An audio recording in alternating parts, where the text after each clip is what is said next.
യേശുമിശിഹായ്ക്ക് സ്തുതിയായിരിക്കട്ടെ. സ്നേഹമുള്ളവരെ, ഇന്ന് ജനുവരി 3-ാം തീയതി വിശുദ്ധ ചാമറപിതാവിൻ്റെ തിരുനാളാണ്. ഇന്നേ ദിവസം ചാമറപിതാവിനെ പറ്റി സംസാരിക്കാൻ അവസരം തന്നതിന് ഒത്തിരി നന്ദിയുണ്ട്. ചാമറപിതാവിൻ്റെ പ്രത്യേകതകളെക്കുറിച്ച് എന്നോട് ചോദിച്ചല്ലോ. ചാമറപിതാവിൻ്റെ പ്രത്യേകത എന്ന് പറഞ്ഞാൽ, ഒന്നാമതായിട്ട് അദ്ദേഹം വിശുദ്ധനായിരുന്നു.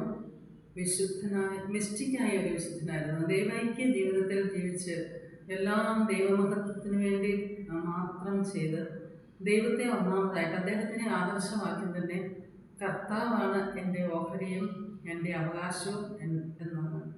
അപ്പം ദൈവത്തെ തൻ്റെ അവകാശവും ഓഹരിയുമായിട്ട് കണ്ട് ചെറുപ്പത്തിൽ തന്നെ വീട് വിട്ടിറങ്ങി മാതാപിതാക്കളൊക്കെ നഷ്ടപ്പെട്ട് അങ്ങനെ ദൈവത്തിനും സഭയ്ക്കും വേണ്ടി ജീവിതം സമർപ്പിച്ച അദ്ദേഹം ഒരു വിശുദ്ധനായിരുന്നു. ഈ കേരളക്കരയിൽ ഒരു വിശുദ്ധിയുടെ പരിമളം പരത്തുകയായിരുന്നു അദ്ദേഹം പറഞ്ഞിട്ടുണ്ട്, 2000 വർഷം പഴക്കമുള്ള നമ്മുടെ ഈ സുറിയാനി മാർത്തോമാ ശ്ലീഹായിൽ നിന്ന് പൈതൃകം സ്വീകരിച്ച നമ്മുടെ സുറിയാനി സഭയിൽ പേര് വിളിക്കപ്പെട്ട ഒരു വിശുദ്ധനില്ല എന്നുള്ളത് ഒരു വലിയ കുറവാണ്. അദ്ദേഹം അതിന് പരിഹാരം ചെയ്തത് പേര് വിളിക്കപ്പെട്ട ഒരു വിശുദ്ധനുണ്ടാകാൻ സ്വയം വിശുദ്ധിയുടെ വഴിയെ നടന്നു.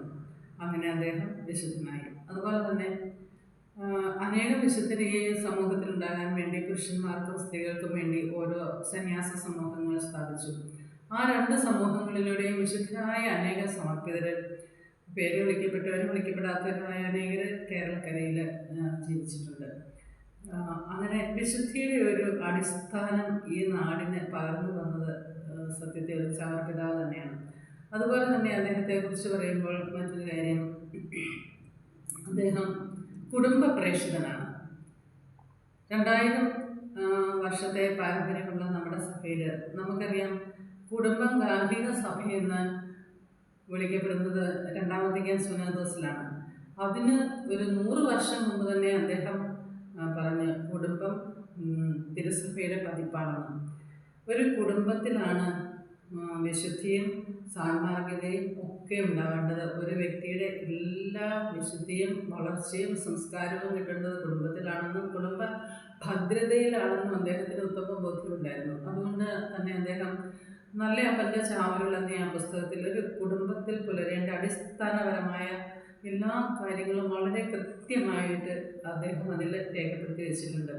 കുടുംബത്തിൽ മാതാപിതാക്കളുടെ പങ്ക്, കുട്ടികളുടെ കടമ, ആരാണ് മക്കൾ, കുട്ടികളെ എങ്ങനെ വളർത്തണം, കൗദാശിക ജീവിതം എങ്ങനെയായിരിക്കണം, കുടുംബ പ്രാർത്ഥന എങ്ങനെയായിരിക്കണം, വിശ്വാസ ജീവിതം എങ്ങനെയായിരിക്കണം, കുടുംബത്തിൽ പരസ്പരമുള്ള ബന്ധം എങ്ങനെയായിരിക്കണം, കുടുംബത്തിലെ ധനത്തിൻ്റെ ഉപയോഗം എങ്ങനെയായിരിക്കണം, കുടുംബത്തിൽ വരുന്ന വേലക്കാരോടുള്ള മനോഭാവം എന്തായിരിക്കണം, അയൽവാസികളോടുള്ള ബന്ധം എങ്ങനെയായിരിക്കണം, കുട്ടികൾക്ക് വിദ്യാഭ്യാസം കൊടുക്കേണ്ടത് എങ്ങനെ, കുട്ടികളെ എങ്ങനെ അവരുടെ ജീവിതാന്തസ്സിലേക്ക് പ്രവേശിപ്പിക്കണം, ഇങ്ങനെ ഒരു കുടുംബത്തിൽ ഒരു വ്യക്തിക്ക് ആവശ്യമായ എല്ലാ കാര്യങ്ങളും അക്കമിട്ട് പറഞ്ഞ് അദ്ദേഹം ഈ കേരളക്കരയിൽ ഒരു കുടുംബ ജീവിതത്തിന് നല്ലൊരു അടിസ്ഥാനമിട്ട്, അതുകൊണ്ട് അദ്ദേഹത്തെ കുടുംബ പ്രേക്ഷിതൻ ആയിട്ടാണ് തിരുസഭ അംഗീകരിച്ചിരിക്കുന്നത്, വിളിക്കുന്നത്. വീണ്ടും അദ്ദേഹം ഒരുപാട് പുതിയ സംരംഭങ്ങൾക്ക്, ഒന്നുമില്ലാതിരുന്ന ഒരു കാലഘട്ടത്തിൽ നിന്ന് ഒരുപാട് പുതിയ കാര്യങ്ങൾ ഇവിടെ അദ്ദേഹം ആരംഭിച്ചു എന്നുള്ളതാണ്. സമാരംഭകനായിട്ട് ഒരുപാട് കാര്യങ്ങൾ അദ്ദേഹം ചെയ്തു. ഒന്നാമതായിട്ട്, അന്ന് ആർക്കും വിദ്യാഭ്യാസമില്ലാതിരുന്ന ഒരു കാലഘട്ടത്തിൽ വിദ്യാഭ്യാസത്തിൻ്റെ പ്രാധാന്യം കണ്ടുകൊണ്ട് അദ്ദേഹം പള്ളികൾ തോറും പള്ളിക്കൂടങ്ങൾ സ്ഥാപിക്കണമെന്ന കൽപ്പനയിട്ട് എല്ലാവർക്കും അക്ഷരജ്ഞാനം പകരുവാൻ അദ്ദേഹം ആഗ്രഹിച്ചു. കാരണം അദ്ദേഹം പറയുന്നുണ്ട്, വിദ്യയിലൂടെ വെളിച്ചത്തിലൂടെ ദൈവമാകുന്ന വെളിച്ചത്തിലേക്ക് എത്താൻ നമ്മൾ വിദ്യയാകുന്ന വെളിച്ചം സ്വന്തമാക്കണം. നമ്മെയും ലോകത്തെയും ദൈവത്തെയും ശരിയായി കാണാൻ വിദ്യയാകുന്ന വെട്ടം നമുക്ക് കൂടിയേ തീരും എന്ന് അദ്ദേഹം പറയുന്നുണ്ട്. അതുപോലെ എഴുത്തും വായനയും ഒക്കെ നമുക്ക് സുപരിചിതമാക്കാൻ ഒരു പ്രസ് നാനത്ത് സ്ഥാപിച്ചു.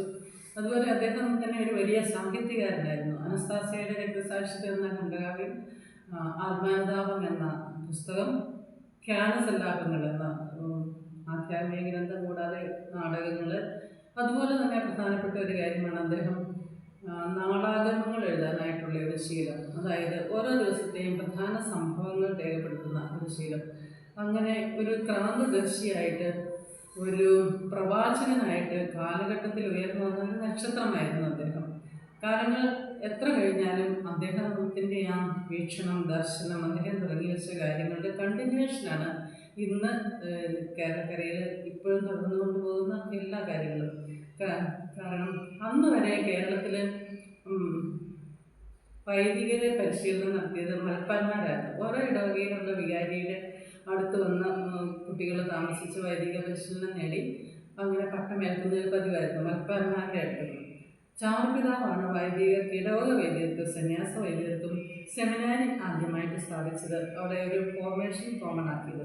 അതുപോലെ തന്നെ വൈദികർക്ക് വേണ്ടിയുള്ള ധ്യാനങ്ങൾ, ആരാധനാക്രമ പരിഷ്കരണങ്ങൾ, ഇന്ന് നമ്മൾ കോമൺ ആയിട്ട് പറയുന്ന ഉച്ചക്കഞ്ഞി, അങ്ങനെ ഒരുപാട് നൂതന സംരംഭങ്ങളിലൂടെ സഭയെയും സമുദായത്തെയും ഉദ്ധരിച്ചിട്ട് എല്ലാവരെയും ദൈവത്തിലേക്ക് അടുപ്പിക്കാനായിട്ട് അക്ഷീണം യത്നിച്ച മഹാവിശുദ്ധനും താമസികനുമായ പിതാവായിരുന്നു ചാവറപിതാവ്.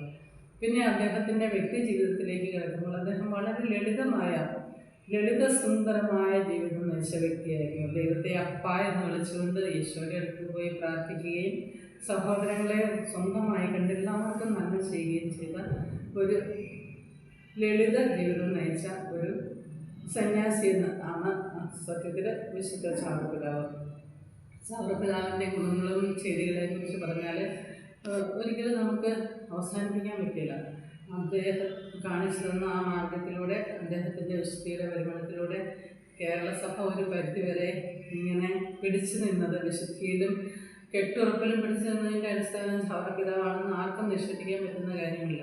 അഭിപ്രായങ്ങൾ പലതുണ്ടെങ്കിലും നമുക്ക് വ്യക്തമായിട്ട് മനസ്സിലാകുന്ന ഒരു വ്യക്തിയുടെ വിശുദ്ധി എന്ന് പറയുന്നത് തനിക്ക് കിട്ടുന്ന അവഗണനകളും തനിക്ക് കിട്ടുന്ന പ്രതിഷേധങ്ങളും വകവയ്ക്കാതെ ദൈവമഹത്വത്തിന് വേണ്ടി അധ്വാനിക്കുന്നതിലാണ്.